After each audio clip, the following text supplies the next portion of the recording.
Hi everybody, this is the Baseball HUD, the amazing, spectacular, terrific, the great one, the People's Champion, your host, the HUD, and we are back here at the Baseball HUD 2, and hope you like this video and subscribe as we get closer to the MLB trade-in deadline, which is on August 1st at 6 p.m. I'm going to chronicle as many trades as I can.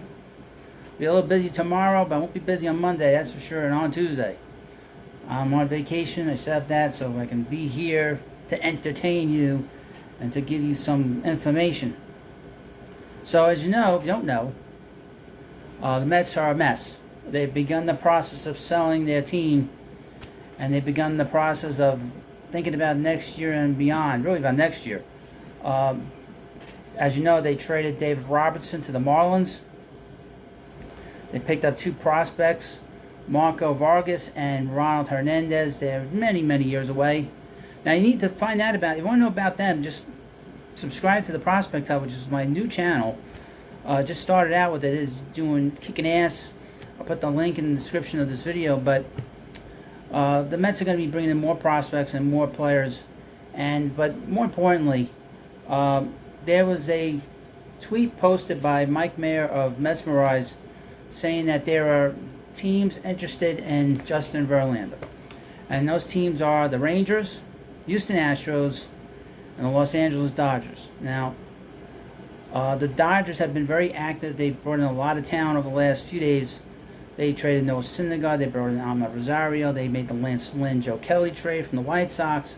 They brought Kike Hernandez back to from the Red Sox to the Dodgers. So the Dodgers have been very, very active.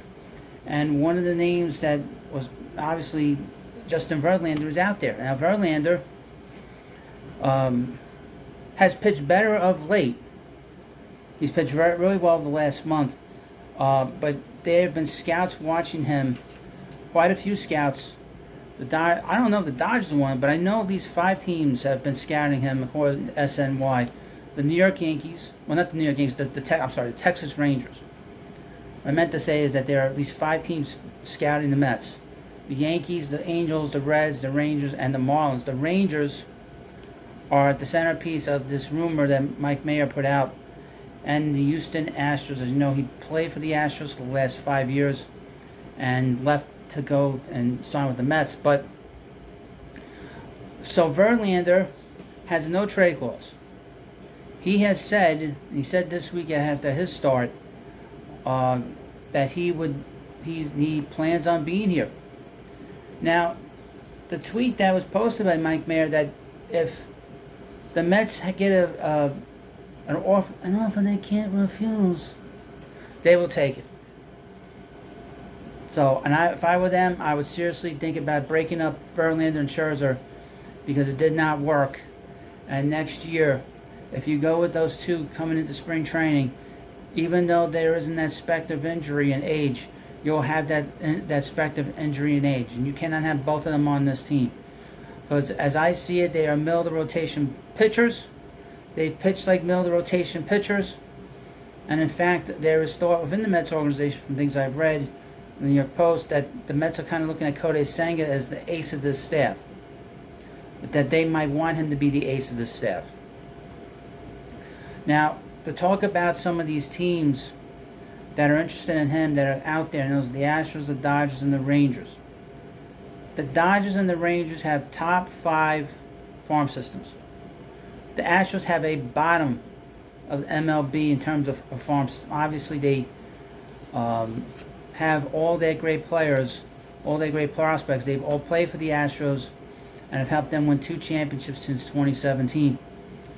But they do have a couple pieces there. I'm going to go through a couple of names, just sort of randomly picking some players just off the top of my head. I don't need fan graphs to tell me what's good and what's not good. I have an idea of just reading it and just going through it. But going through the Astros system, if you were to pick players from the Astros, since they do not have a big farm system, and not only do the Mets need pitching help, they also need outfield help.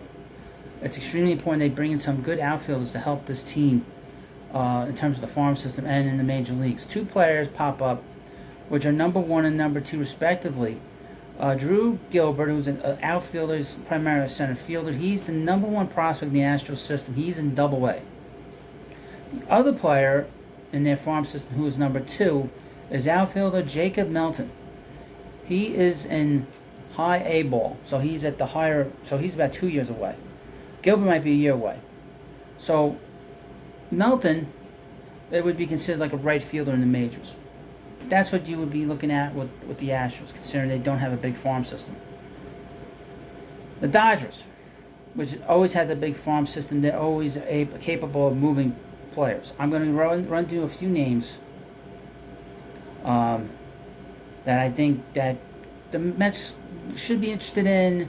Maybe they can get them, maybe they can't get them. I'm just throwing these names out there because I think with the Dodgers and the Rangers, you look kind of like what they want to get for Verlander is you don't want the top prospect in that system. You want a top 5 to 15 or 5 to 10.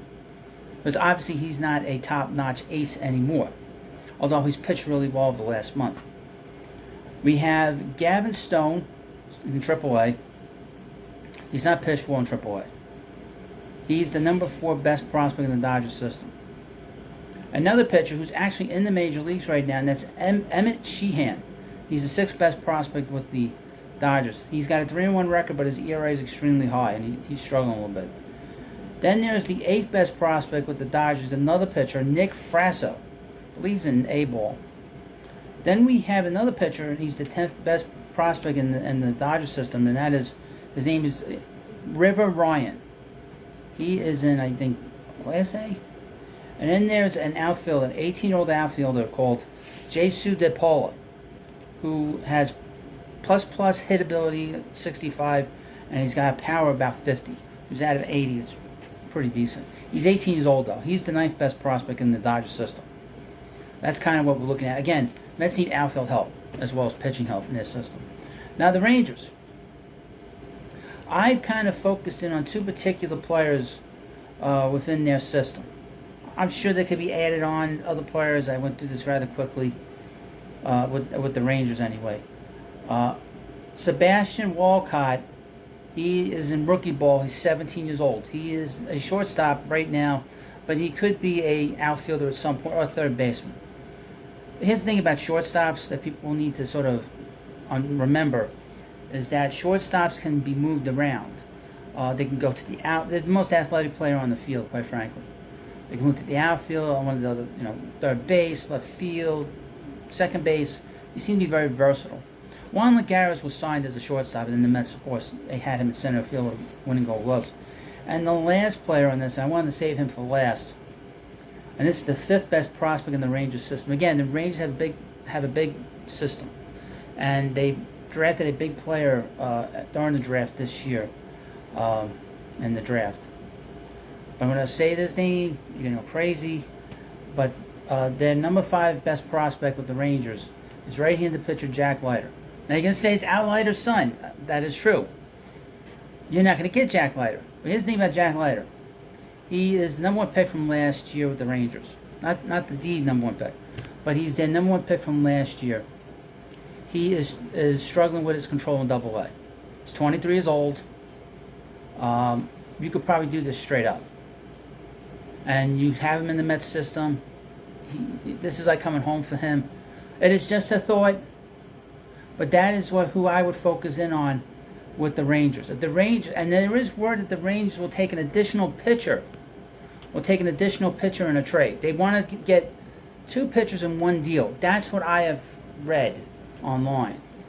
Is that they would be willing to, I don't know if it would be another starter or it would be a reliever, but I would be very willing to move another pitcher to get Jack Leiter with Verlander. Because that really bumps up the Met pitching in terms of, this is a legit prospect. Jack Leiter is a legit guy.